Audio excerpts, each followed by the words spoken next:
Here we are. Good stuff.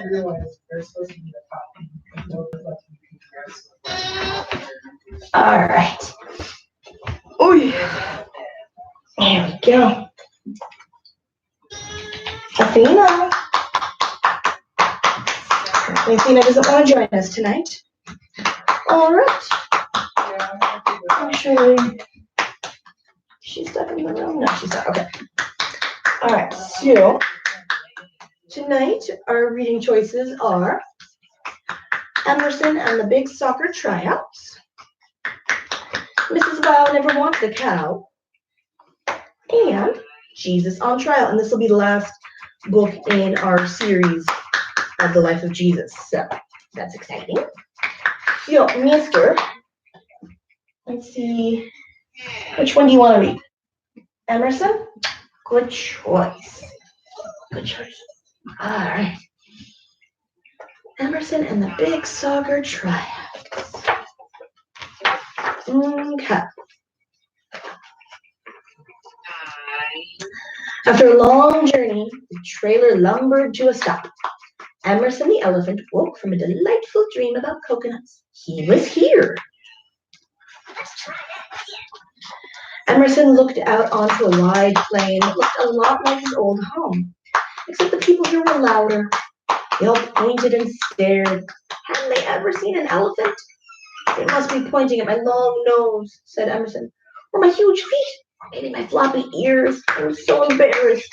So Emerson hid, kind of, as best an elephant can, behind a tree. After a while, all the pointing, ice cream cone dripping people left. Emerson peeked out from behind his tree. Nobody was in sight. Whew, he sighed with relief. He shook out his trunk cramps and the tingles in his toes. Then he began to look around. Soon he noticed a small round shadow by the fence. What's that? Emerson asked. Maybe it's a coconut. Emerson tiptoed toward the strange round thing. He gave it a trunk spin, and he shuffled it between his huge feet. Oh, I've never seen a coconut like this. That's because it's not a coconut, chirped a voice from above. It was a friendly-looking little bird. I thought I should tell you before you tried to eat it. Emerson wanted to ask, what is it? And who are you? But he was too shy. It's a soccer ball, and I'm Ollie, the bird said anyway. You know, it's suspiciously quiet. Have you locked the dog in the guest room? I'm going to check after this book. I bet you're a good soccer player, Ollie said. What's your name? Emerson, squeaked the elephant. Nice to meet you, Emerson. We're having tryouts for the Zoo Cup team tomorrow. You should come. Emerson wasn't so sure, but before he could say so, Ollie flew off. In the morning, the chimps pointed towards the lion's place. That's where the soccer tryouts are, they hooted. Emerson was already nervous. The thought of a lion didn't help. Don't worry, came a voice from above. It was Ollie. Thing's a nice lion. She's the coach, so she picks the team. Just remember, she's not roaring because she's mean. That's just how she talks. Come on. I'm going to put that in our field Discord. I'm not mean. It's just how I talk. When they got to Lynn's field, it was covered with animals of every shape, color, and size. Emerson watched the players warm up. They were all wearing matching jerseys. I'd love to have a matching jersey, Emerson whispered. Lynn the lion climbed onto an enormous rock and roared. Everyone who wants to try out, step forward. All the animals around Emerson stepped back. Emerson froze. Then stared before roaring, onto the field then. Emerson was too scared to disobey. It's just the way she talks. It's just the way she talks, he repeated. Dribble, roared Lynn. The hyena and the fox were really good at dribbling. Emerson squished the ball by mistake. Pass! The python passed like a pro to the red panda. Emerson's pass hit a parrot in the stands. Headers! The lemur, the koala, and the owl bounced the ball right off their noggins into the net. Emerson's ears got in the way. Sprint! The meerkat scampered. The monkey bounded. Emerson tripped over a big lizard and rolled to a stop on the sideline.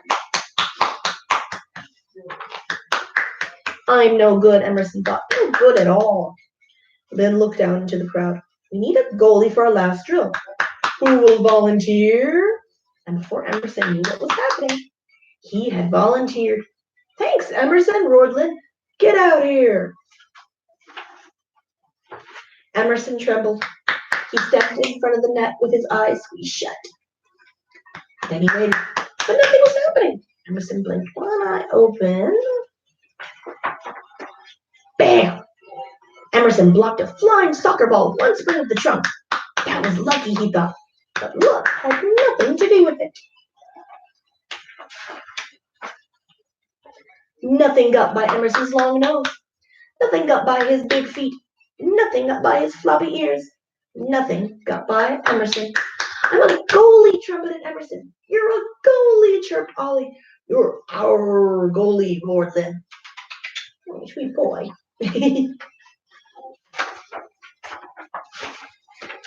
That day, Emerson got a matching jersey and quite a few friends. That's the end of that one.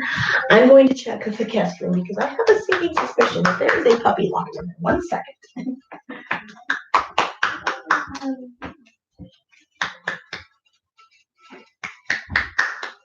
Hi, y'all. Yes, I saw. I know. He locked you in there, that mean boy. You tell him. Who said, why you lock me in there, huh? Why you locking the dog in there? Okay. Which of these do you want to read? This one? Okay. Whoa! Crazy girl! Oh boy. Look what you did. Now she's got so much crazy because you locked her in. Jesus on trial. Stop it. Right. Oh my goodness. Oh my goodness. Oh my goodness, guys. It was the time of the Passover.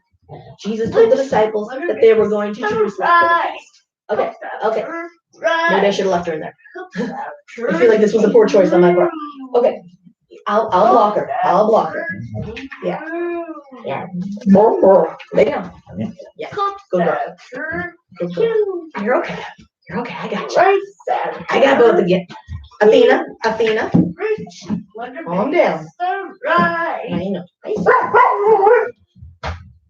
saw. You're fine though. Okay.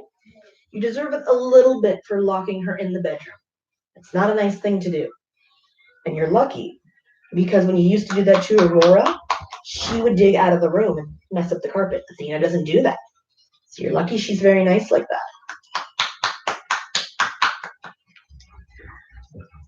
Shh. Girl. Crazy pants. Crazy pants. Just a crazy girl. It was the time of the Passover. Jesus told his disciples that they were going to Jerusalem for the feast. Go to the next village, Jesus told the two of the disciples. You will find a donkey tied up there. Bring it here. If anyone asks what you are doing, tell them the master needs the donkey and will soon send it back. When the two returned with the donkey, the disciples put their cloaks on the donkey's back to make a saddle.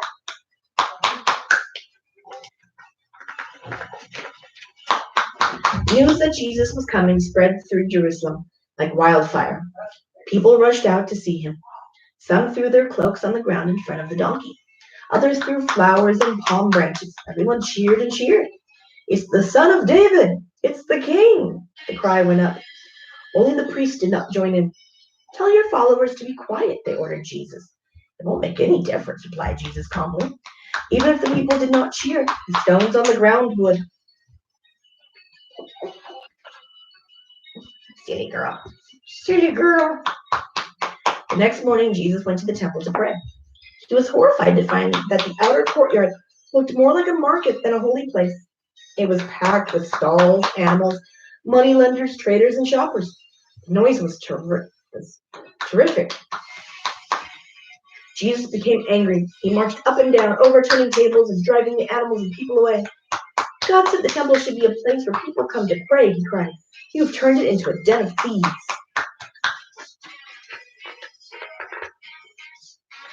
Once the temple area had been cleared, Jesus started to speak and teach.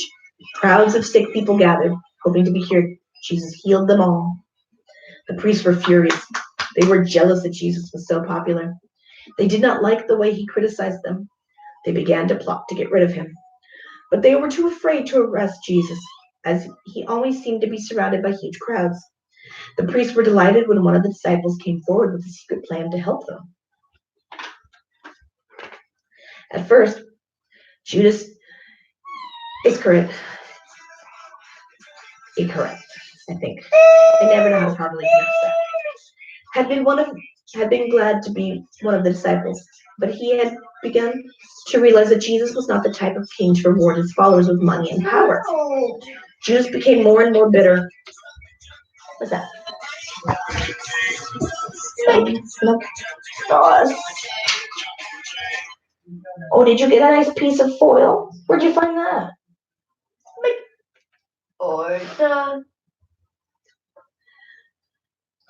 Then one day Jesus said something very strange.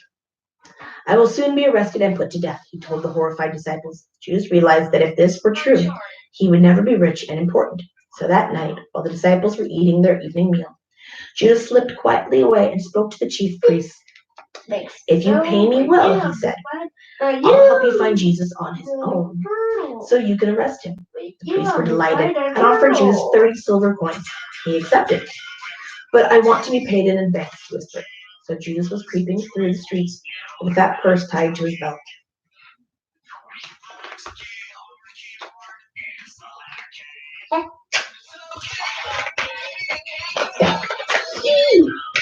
At last, the day of the Passover arrived. Jesus and the disciples went to eat the feast in a house in Jerusalem where preparations had been made. Seeing the sad look on Jesus' face, the disciples grew quiet. This is the last time we will eat together, Jesus said softly.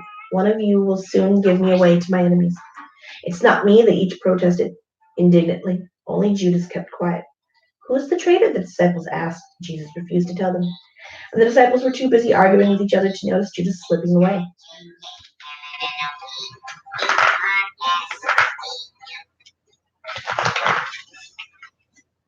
After supper, Jesus and the disciples went for a walk up on the Mount of Olives.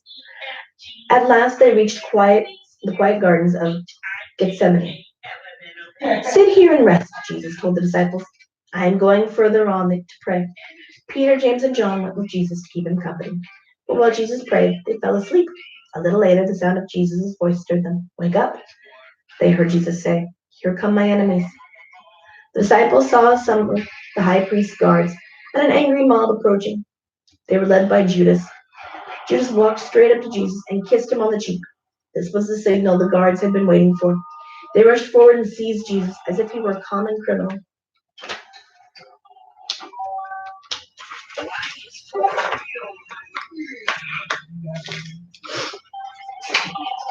Peter drew his sword and ran forward to defend Jesus. He slashed wildly at the guards, cutting off the ear of one of the high priest's servants. Put away your sword, Peter, said Jesus gently. If I wanted to go free, I could call a whole army of angels to rescue me. Jesus touched the servant's wounded ear and healed it. The disciples, realizing there was nothing they could do, took to their heels. The guards led Jesus away. Jesus was taken to the house of the high priest and questioned all night long. The priests were desperate to find proof that Jesus had broken their Jewish laws. They called witnesses who told lies about Jesus, what Jesus had done and said. But the priests could prove nothing because they needed two witnesses to say the same thing, and none of the stories agreed. Finally, the high priest lost his temper. He leaned forward. Are you the Son of God? He asked. I am, replied Jesus calmly. It's all we need to hear, told the high priest. Your own words make you guilty. It is against Jewish law to claim to be the Son of God. The punishment will be death. Jesus was blindfolded and taken away. Are you getting something new? Something new. Oh, you already got that one. Oh, but you got, okay. You got some points there that you can use too. You getting something else? Oh, we get something new. Oh, you got Santa Claus. Nice job. The priests had no power to carry out Jesus' execution themselves. Only the Roman rulers could do that. So, early the next morning, Jesus was taken to the Roman governor, Pontius Pilate. This time, the priests had tried to suggest ways in which Jesus had broken Roman laws. This man has been stirring up trouble, they said. He has been telling people not to pay their taxes to Rome, claiming he is the king. Pilate questioned Jesus for a long time. He could not think of a single law that Jesus had broken.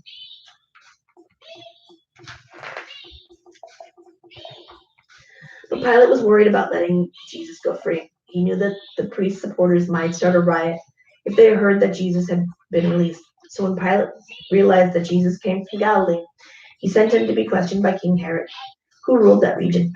Pilate hoped that Herod would decide what would happen to Jesus. But Jesus remembered how Herod had ordered his cousin John to be killed, and he refused to speak. Herod was furious. He and his followers made fun of Jesus, then sent him back to Pilate.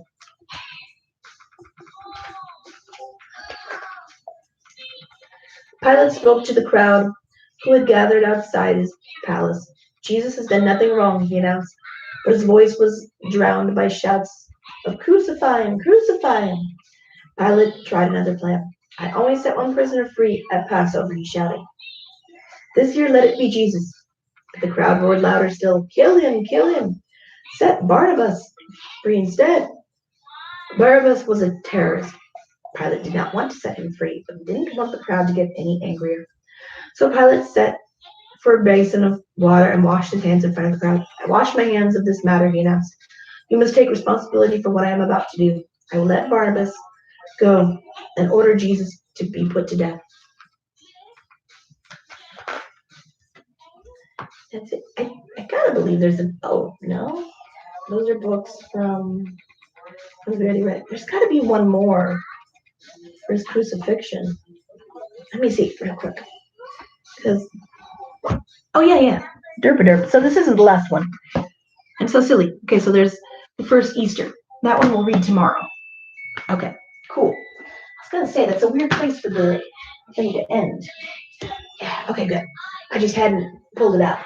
Okay, great. So now Mrs. Wow never wanted a cow. Can you believe that? Oh, Mrs. Wow. Who doesn't like cows? I know. They're so sassy. One day, Mrs. Wow was out mowing her grass. There stood a cow. Mrs. Wow tried to shoot a cow, but the cow did not chew. Mrs. Wow never wanted a cow. Mrs. Wow had a cat named Meow. Meow's chore was to catch mice, but she loved to sleep. Mrs. Wow also had a lazy dog named Bow Wow. Bow Wow's chore was to guard the house, but he loved to eat. When Meow and Bow Wow saw the big, strong cow, they got an idea. They would show her how to do their chores. Then they would sleep and eat all day. Sounds like a solid plan, honestly. Meow and Bow Wow begged Mrs. Wow to let the cow stay. Mrs. Wow never wanted a cow. She loved her lazy, crazy pets. "We will keep the cow," she said, "for now." Meow showed the cow how to catch a mouse. She swished her tail, she wiggled her rump, then pounce. She got the mouse. Now it was the cow's turn. The cow swished her tail. The cow did not wiggle her rump. The cow walked up to the mouse, and zip, the mouse ran off. Meow shook her head. "The cow is useless," she said. When the mailman came, Bow Wow showed the cow how to guard the house. He bared his teeth. He growled. He barked. Bark, bark, bark. Is that a good bark? Thank you. Ruff, ruff, ruff. The mailman hid behind a bush. Now it was the cow's turn. And my glasses keep falling down my face. What am I going to do about that? The cow blinked her eyes. And the cow chewed some grass. The cow said, "Moo." The mailman did not hide. He gave the cow a friendly pat on the rump. Bow Wow shook his head. "The cow is useless," he said. Boo-hoo-hoo, cried Meow and Bow Wow. Mrs. Wow stopped mowing the grass. What is the matter? She asked. What a grass to mow. What is going on here? Meow told Mrs. Wow about the mouse. Bow Wow told Mrs. Wow about the mailman. The cow is useless, they said. We will have to do our own chores. Mrs. Wow laughed at her lazy, crazy pet.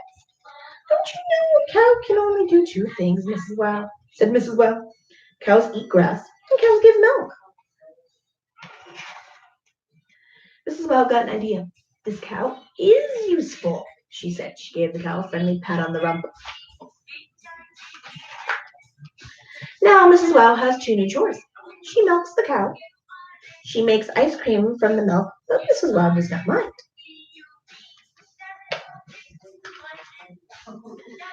She never has to mow the grass, and Meow and Bow Wow will do anything for ice cream, even their chores.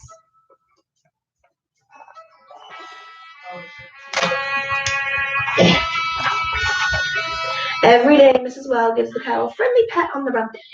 Come to think of it, she says, I always did want a cow.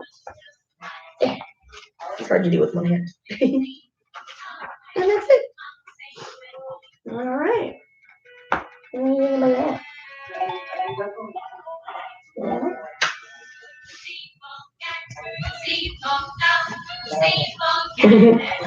All right, baby.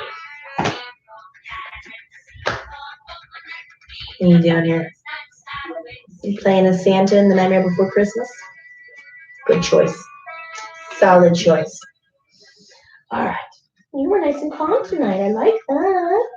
I like a calm puppy. Yeah. All right. Wait. Get over here so I can turn this off. All right, guys. Well, that went a little smoother than normal. What do you think? Oh, wait. I'm getting riled up. All right. So for sure, tomorrow will be the last night, and we'll read this. I'm glad I noticed this because I was going to say that was a weird spot for the story to finish off at. Okay, Mr. Belly. All right, so we will see you tomorrow. Good night, everyone.